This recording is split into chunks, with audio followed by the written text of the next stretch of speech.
देवताओं के तेज से देवी की उत्पत्ति एवं महिषासुर की सेना का वध। ध्यान। मैं कमलासन पर आशीष प्रसन्न वदना महिषासुर मर्दिनी भगवती श्री महालक्ष्मी का ध्यान करती हूँ, जिनके हाथों में रुद्राक्ष की माला, फरसा, गदा, बाण, वज्र, पद्य, धनुष, कुंडिका, दंड, शक्ति, खड्ग ढाल, शंख, घंटा, सूरापात्र, शूल, पास और चक्र सुशोभित है। ऋषि ने कहा, प्राचीन काल में देवताओं और दानवों में 100 वर्ष तुमुल युद्ध हुआ था।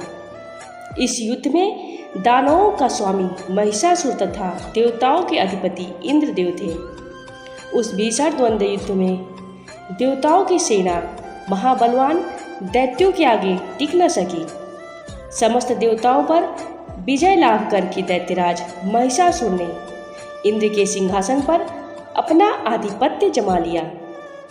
तदनंतर हारे हुए सभी देवगण सृष्टिकर्ता ब्रह्मा जी को अगुआ बनाकर उस स्थान पर गए भगवान शिव तथा विष्णु विराजमान थे। वहां जाकर देवताओं ने महिषासुर के शौर्य तथा अपनी पराजय का आद्योपांत वर्णन किया। देवताओं ने कहा, भगवान महाबली महिषासुर सूर्य, चंद्र, अग्नि, वायु, इंद्र, वरुण तथा अन्य देवताओं के अधिकार हस्तगत करके स्वयं ही सब देवों का स्वामी बन गया है। उस विधर्मी महिषासुर ने सभी देवों को उनके स्थान स्वर्ग से च्युत कर दिया और अब वे निष्कासित देव भूतल पर मनुष्यों के समान भटक रहे हैं। असुरों की यह सारी घटना मैंने आप लोगों के सम्मुख निवेदित कर दी। अब हम सब देवगण आपके शरणापन्न हुए हैं। आप विचार करके उस दानव के वध का कोई उपाय बतलाइए। देवताओं के मुख से ऐसी बात सुनकर भगवान विष्णु और शिव जी दैत्यों पर बहुत क्रोधित हुए। इस कांड से उन देवाधिदेव की भौवें चढ़ गई और मुंह टेढ़ा हो गया। तदंतर अत्यंत क्रोधित चक्रपाणी विष्णु भगवान के मुख से एक महान तेज का आविर्भाव हुआ। फिर ब्रह्मा और शंकर जी के शरीर से भी वैसा ही तेज। इसी प्रकार इंद्रादि अन्य देवों के शरीर से भी उसी प्रकार का तेजपुंज उत्पन्न हुआ। तेजपुंज निकलने के बाद ही वे सभी तेजपुंज परस्पर मिलकर एक हो गए।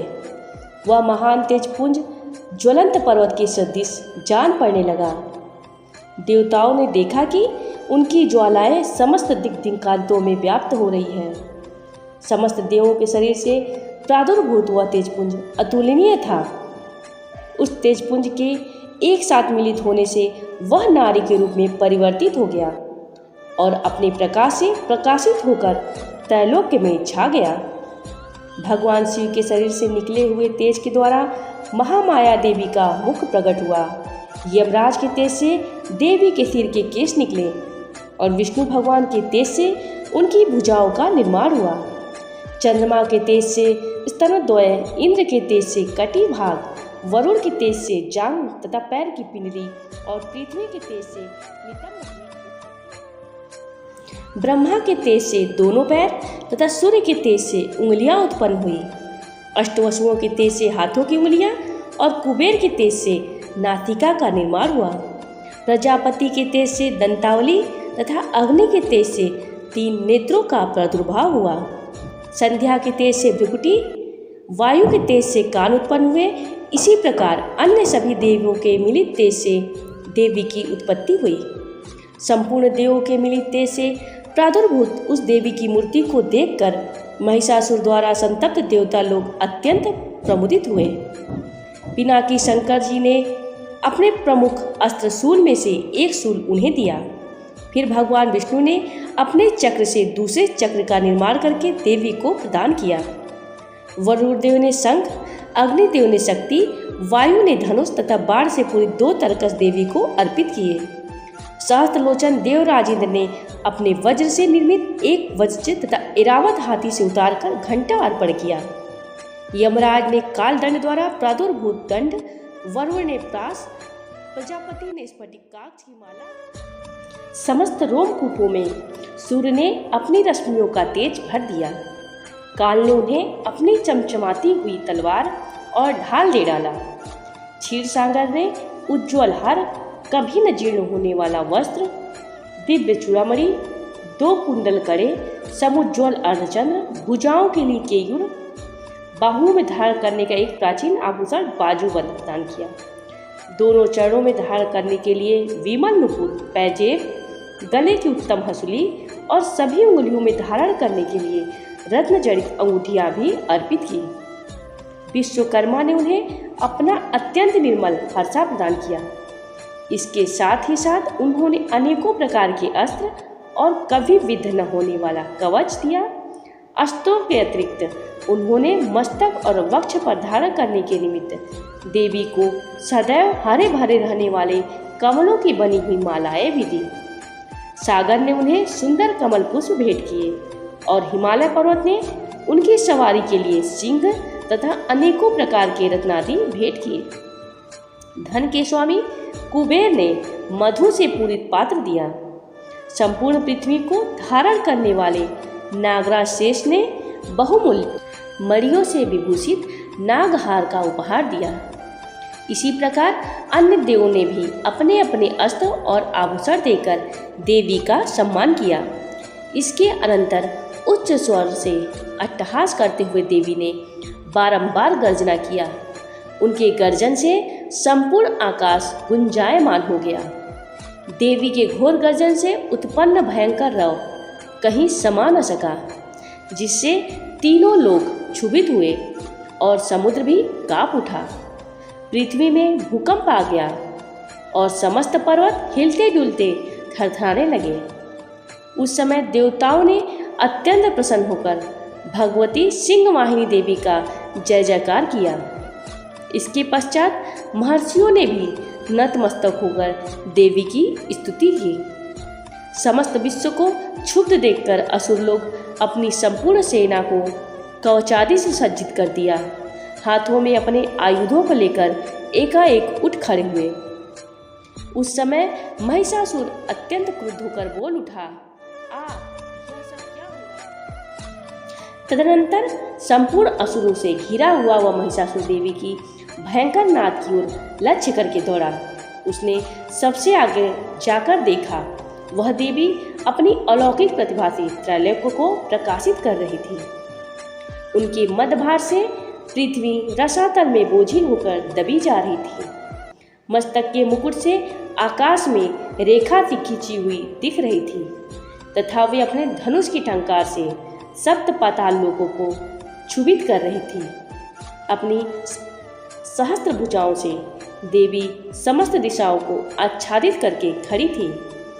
इसके पश्चात देवी के साथ दैत्यों का घोर युद्ध प्रारंभ हो गया। भांति भांति के अस्त्र शस्त्रों के प्रहार से सभी दिशाएं प्रकाशित हो उठी।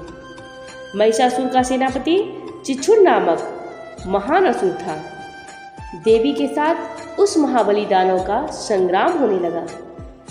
चामर नामक असुर दानवों की चतुरंगिणी सेना को साथ लेकर 60,000 रथियों को अपने साथ लेकर उदग्र नामक महाबली दानव भी युद्ध में आ पहुंचा। 1 करोड़ सेना लेकर महाहनु नामक असुर ने युद्ध में भाग लिया। असिलोमा नामक महादानव 500 रथियों के साथ युद्ध स्थल में आ पहुंचा। उसके शरीर के रोंगटे तलवार की धार के सदृश तीखे और पैने थे। उस रणभूमि में बास्कल नामक दैत्य अपने साथ 60 लाख सेना लेकर लड़ने लगा।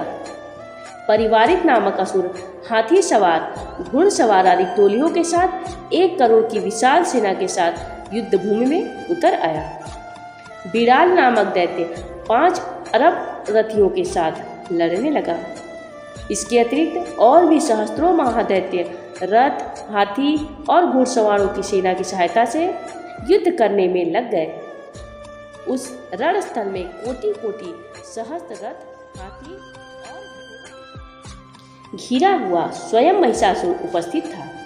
वे अगणित दानव देवी के साथ तोमर, भिंदीपाल, शक्ति, मूसल, खड्ग, परशु, पट्टिस नामक अस्त्र शस्त्रों का प्रहार करते हुए युद्ध करने लगे थे। कुछ एक दैत्यों ने मिलकर देवी पर शक्ति का प्रहार किया, कुछ एक ने अपने पास फेंके, कुछ अन्य दैत्यों ने देवी के वध के उद्देश्य से उन पर खड्ग का प्रहार किया। देवी ने क्रुद्ध होकर लीला स्वरूप अपने अस्त्र शस्त्रों की भीषण वर्षा से उन दानवों के निक्षिप्त अस्त्रों को सहज में ही काट दिया। उनके मुख कमल पर परिश्रम या क्लांति का लेश मात्र भी चिन्ह नहीं दिखाई पड़ता था।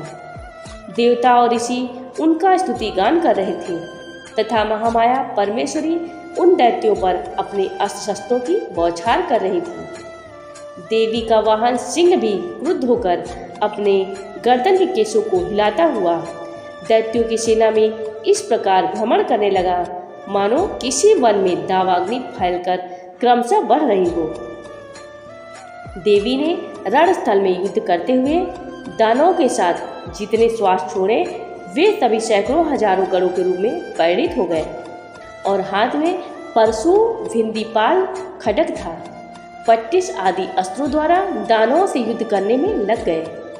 देवी की शक्ति से वर्धित गण लोग असुरों का संहार करते हुए नगाड़े, शंख आदि बाजे बजाने लगे। उस सम्रांगण में कितने ही गण मृदंग आदि बाजे बजा रहे थे। इसके पश्चात देवी ने त्रिशूल, गदा, तलवार चलाकर तथा शक्ति की वर्षा करके सैकड़ों असुरों का विनाश कर दिया। कितने ही राक्षसों को घंटे की भयंकर आवाज से अचेत करके बांध दिया। अनेकों दैत्यों को देवी ने अपने पास में बांधकर भूमि पर घसीटा और कितने ही दानव उनकी पैनी तलवार के प्रहार से दो दो टुकड़े में विभक्त हो गए। कितने ही राक्षस उनकी गदा के आघात से आहत होकर धराशायी हो गए। कितने ही मूसल की चोट खाकर आहत अवस्था में मुंह से खून उगलने लगे। शूल के प्रहार से वक्षस्थल फट जाने के कारण कितने ही दैत्य भूमि पर गिर गए। देवी की वार वृष्टि से कितने ही दैत्यों का कटी प्रदेश भंग हो गया। बाज पक्षी की तरह झपटने वाले दानव अपने प्राण का त्याग करने लगे। कितने ही राक्षसों की भुजाएं आघात से छिन्न भिन्न हो गई, कितने की गर्दनें कट गईं, कितनों के मस्तक खंड खंड होकर भूमि पर गिरने लगे। कुछ दैत्यों के शरीर बीच के भाग से ही विदीर्ण हो गए। कितने ही राक्षस जांगहीन हो जाने से धरती पर गिर गए। देवी ने कितने ही दैत्यों के एक बाह, एक पैर तथा एकाध करके दो टुकड़ों में विदीर्ण करके उनका संहार कर डाला। कितने ही योद्धा राक्षस देवी के द्वारा छिन्न मस्तक होकर भी पुनः संभल कर उठते थे और केवल धड़ के सहारे ही अच्छे अच्छे अस्त्र शस्त्रों को हाथ में लेकर युद्ध करने में तत्पर हो जाते थे। कटे हुए कबंध युद्ध में बाजों के स्वर पर नाचने लगते थे। कटे हुए कितने ही धड़ हाथों में खड्ग, शक्ति और रिष्टि नामक हथियार लिए दौड़ते थे और कितने ही अन्य दैत्यों ठहरो ठहरो कहकर देवी को युद्ध के लिए प्रेरित करते थे।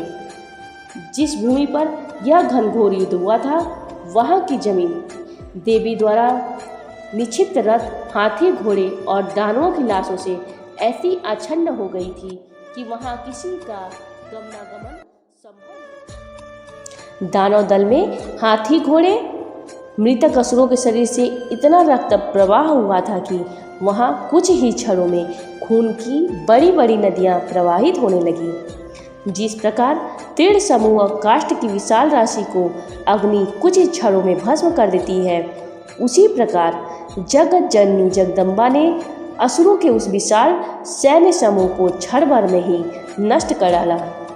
देवी का सिंह भी अपने गर्दन के बालों को हिला हिलाकर घोर गर्जन कर रहा था। कितने ही दैत्यों के उस गुरु गर्जन से ही मानो प्राण प्रखेरु निकले जा रहे थे। देवी के गणों ने भी उस दानव के साथ ऐसा भीषण युद्ध किया कि जिससे आकाश में दर्शक बने देवतागण भी बहुत ही प्रसन्न हुए और उन पर आकाश मार्ग से पुष्प की वृष्टि करने लगे।